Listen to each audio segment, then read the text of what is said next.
there, my name is Kelly Dale with Off the Beaded Path, and this is your Must Know Monday for Monday, March the 18th, 2019. Today, I want to pose the question to you, are all beads created equal? I'm here to tell you they're not, especially when it comes to the same brand of bead and the same exact kind of bead.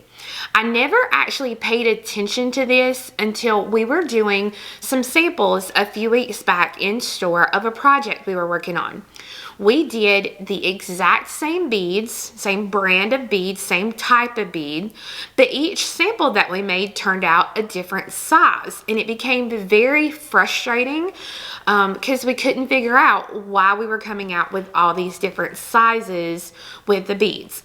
So after we made 5 different samples of a bracelet, we came to a couple of different conclusions, but I got out my trusty digital measuring piece and I started measuring the beads. And I'm here to tell you that not all beads are created equal, even though they are the same size, brand, and type. So we're going to show you a little bit about what we found when we measured out some of the gem duos. So you'll get an idea of maybe why certain colors of gem duos aren't working for some of your projects that you might be trying those for. Now, the bracelet that I'm going to actually show you today is not my original design. The bracelet is a bracelet that was originally made with super duos, and I found the pattern for it years ago on YouTube. Now, I have spent the last couple of weeks searching YouTube, and I cannot find this video anymore. So I don't know if it's been taken off or if it's just got pushed so far back that I can't find it, because it's probably been 5+ years since I found this project for these super duos. The original project was for a wrap bracelet. The closest I could find to it was actually called the snakeskin bracelet, which can be found on the Auntie's Beads Facebook page. But what I did, instead of using super duos, I said, let's try the gem duos and see what happens. So it didn't work out great as a wrap bracelet because it ended up wider, but it works out really good just for a normal bracelet. So I'm going to show you that really simple design bracelet today, as well as show you the differences in the bead sizes and how your sizing will come out different whether you use a bicone or a fire polish bead. So let's go ahead and get started. Okay, so as you can see here, this is the bracelet that we have made and we have tested using the gem duo beads. So the original piece that I kind of based this off of was this wrap bracelet here using super duos and size 8 seed beads. The only difference between this and this is, number 1, the length, but number 2 is the gem duos rather than the super duos. So this was the first one that was made. It fit me and the girl who was making it perfectly. This is the second one that she made, and this have the exact same count beads, and you can see how much bigger this bracelet turned out. These both have 26 beads here along the outer edge. She then made this bracelet. This bracelet has 2, 4, 6, 8, 10, 12, 14, 16, 18, 20, 22, 24, 26, 28, 30, 32. Okay, so it took 32 of these beads to make almost the same length as this first one. Then she started playing with this color, and as you can see, all of them are different sizes. So the first 3 are a certain size. These 2 bracelets here are the exact same counts. The only difference is that on this bracelet we used fire polish beads here along the edges, and this bracelet we used bicone beads. So as you can see, that does make a difference in the design of the piece. So it got us to thinking, what in the world is going on? So, Lord, what did I do with it? Oh, hang on guys, I'm coming. So it got me to wondering, you know, what in the world is going on? So this is just a regular gem duo. These gem duos are sold as an 8 by 5 millimeter bead. So when I got out my digital measuring device here, okay, I'm going to turn it on and I'm going to set it to 0, all the way closed. Let me zoom in just a little bit here so you'll see the measurements a little bit better. So pretty much all of the beads were consistent in the fact that when you held them straight out here, they were pretty much all about that 7.8 to 8 millimeter. Let me get it back in here. Oh, good grief. There we go. Okay, so 7.8, 7.9, they were all about that same width. Now, when I do it this way, to the widest part, it's 4.9. So that is about how the bead is marketed and how it should be. So this finish is called their Tutti Frutti finish. And this one, again, you're gonna get that consistent. This one is about 8.1. You can see there. Now, if I flip it to this side, you can see that there is a difference. This is 5.2 as far as the width here. So then we measured what they call a backlit gem duo. So the backlit has the silver backing, and then it has the matte finish on the front. When you measure out this bead, you're gonna get 7.6, 7.5, 7.6 here.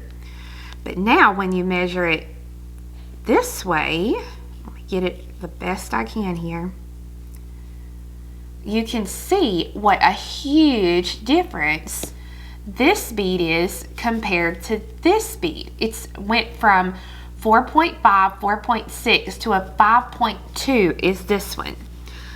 So then I grabbed out the color that I'm going to use today, which is my dark gold rainbow. Grab one of these. Okay, so this one is 8 millimeter on the dot. And this way, it's 5.3. So although all of these beads are the exact same brand bead, they all are different sizes. Okay, so to make my bracelet, I literally am using gem duos, and I'm starting out with 8 grams. I'm using a 3 millimeter fire polish bead. You can use a 3 millimeter bicone as well. And I'm gonna use a size 11 seed bead, and I'm only gonna need 12 of those. I'm gonna need 6 here and 6 here. I need a clasp and then some jump rings. So whatever you want and are used to. The first, I'm gonna start out with 1.5 yards of thread, and I'm going to go ahead and thread my needle on and thread on one size 11 seed bead, and then I'm going to go back up through that same bead again so that this bead becomes my stop bead. Now, because I know that this bracelet fits me, I'm going to put on 26 gem duos. So you start out with a gem duo, and you want to pick up, when the gem duo is in front of you, you want to pick up the left hole. Okay, so gem duo, 3 millimeter. And remember, if you use a bicone, it's going to make it come out a little bit smaller, so just pay attention to that. So now the left hole of my gem duo and a 3 millimeter. Left hole of the gem duo and a 3 millimeter. And you are going to continue threading on the left hole of the gem duo and a 3 millimeter until you reach within an inch of the sizing that you are going to need for your bracelet. Now make sure that you test it on your wrist. You're going to have the middle row that's going to be one bead bigger, so make sure to test it before you actually go to the next step, because you don't want it to come out too big, too small, whatever. So I'm just going to keep going until I have added my 26 gem duos. Alright, so I have my beadwork to the length that I want it, and when I put it up to my tape measure, it's about 6.5 inches, and that's an accurate measurement, because if you take the finished one and do the same thing, it's going to bring it in just about one bead's length here. So you can see this side one here takes it about one bead length in, so just pay attention to that. So now that I've gone all the way to the end, now I'm going to take the needle coming out of the last gem duo, and I'm going to come back towards the tail thread.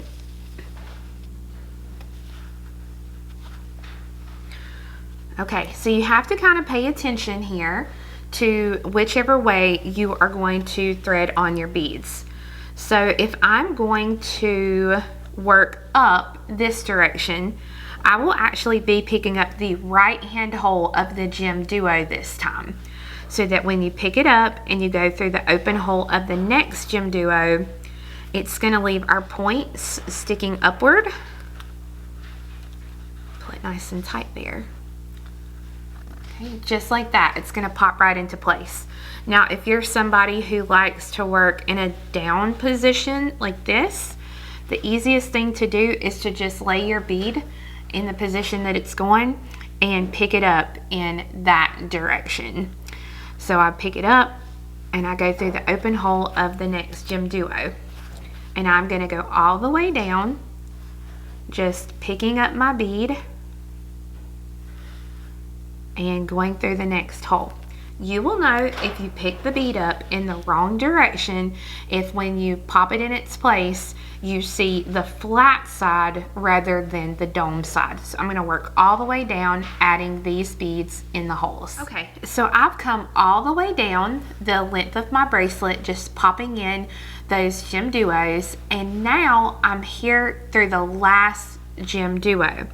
So I'm going to pick up a gem duo just like I have been coming down this middle section, and then I'm going to pick up 6 size 11 seed beads as well. I'm going to let these beads drop down. I want the gem duo to be face up, not face down like this, and I'm going to take the needle and I'm going to come up through the other hole of the gem duo. I'm going to hold it in place and I'm going to pull the thread straight up, so that what happens is that's going to make my loop to attach the first part of my clasp. So I pulled out another 8 grams of my gem duos, and this time when I work up, I'm going to be picking up that left hand hole again. So picking up the left hand hole, going through the open hole of the next gem duo, and its requirement to get it caught on everything as you work. There we go. So you see that bead has popped into place. So I'm going to pick another bead up in that left hand hole. I'm going to go through the open hole of the next gem duo, and I'm going to work up the bracelet, picking up the left hand hole of the gem duo and going up through the next bead. Now the great thing about the Super Duo project, the wrap bracelet that I did here, is that you really didn't have to worry about which hole, because they're the same thing on both sides. You don't have a flat and a dome like your gem duos. So I'm just going to work up this entire piece, putting on my gem duos and popping them into place. So I've gone all the way down this side, and once I've got up here to the top, you can see that I still need a bead here, and then we need to make it even with the other end. So the first thing you're going to do is pick up a gem duo in the left hand hole. Then pick up another gem duo in the right hand hole.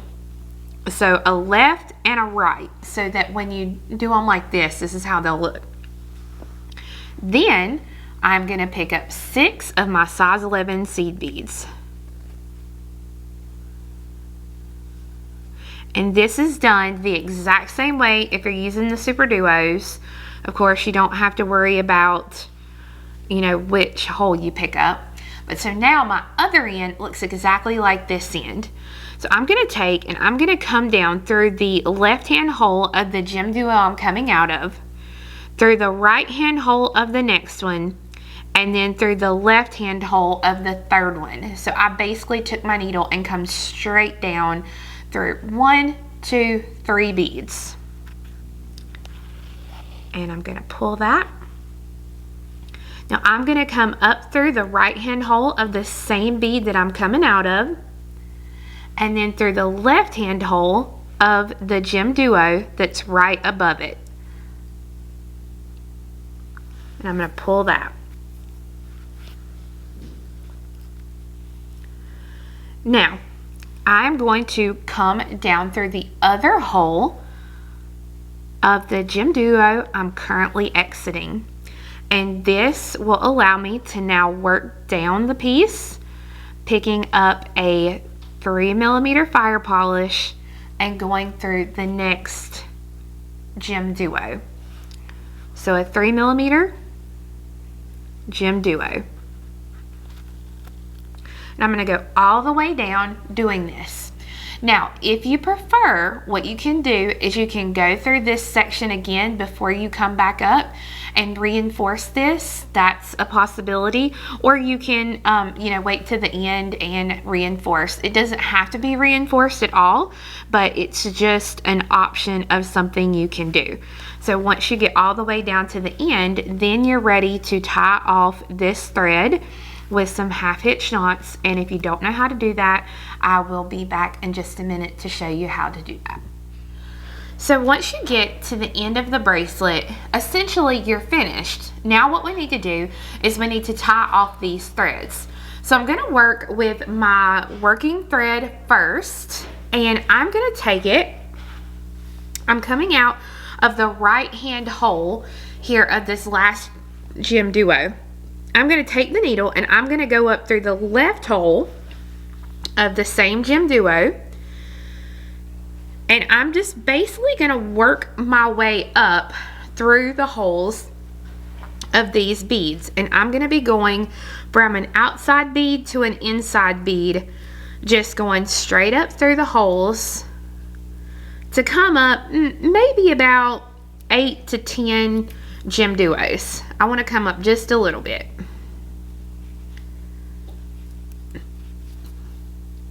Okay, so I'm going to come up one more bead here.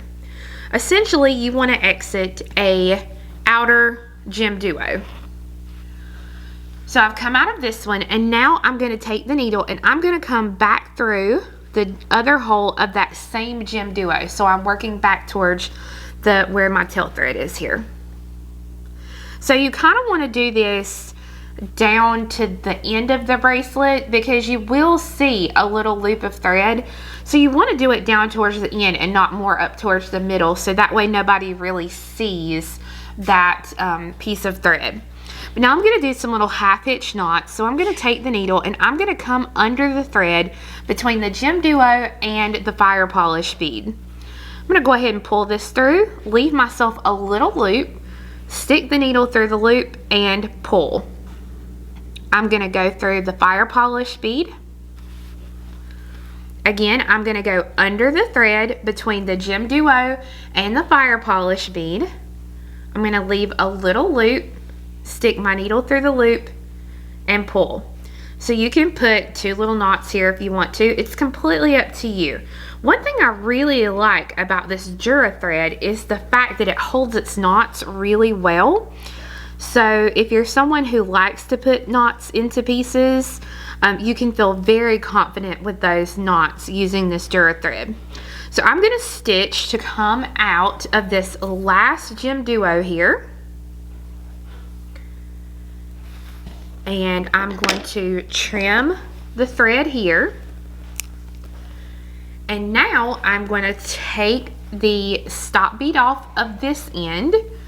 You see it just slides very easily. I'm going to thread my needle onto this end. So I'm just going to take the thread, put it between my fingers like this, and I'm going to lay the eye of the needle down over that thread. And I'm going to do the same way that I did this side over here. I'm going to come through the right hole of that same gem duo. And I'm just going to work my way up. Now, if you don't necessarily want to come back down the sides like I did, that's fine. What you can do is you can actually go under the thread here between this gem duo and this gem duo. Leave yourself a little loop. Go through the loop and pull that thread. And you can actually just work up through the piece, putting a few half-hitch knots through this center section. And so that way you don't even have to do the turnaround and see the thread. So that is always an option there. So now I'm just going to stitch through a few more of these beads, and then I'm going to trim this thread because I have this piece finished. Okay, and so now I'm ready to add the clasp, and that's just a matter of taking a jump ring and attaching it to your loop of 6, and then doing the same thing here on the other side, using a jump ring to attach the bar of my clasp. So I hope you see now that not all beads are exactly the same size. Their finish does kind of dictate the sizing of their bead. So just be aware of that. And to let you know, I do have the pattern on the website for free of the wrap bracelet that I showed you with the super duos. It's done exactly the same way as I did with these gem duos, so you can pretty much use the same pattern to make a bracelet with the gem duos. And again, that's found for free on my website at offthebeadedpathbeadstore.com. Thank you so much for watching, and we'll see you again next time. Bye bye.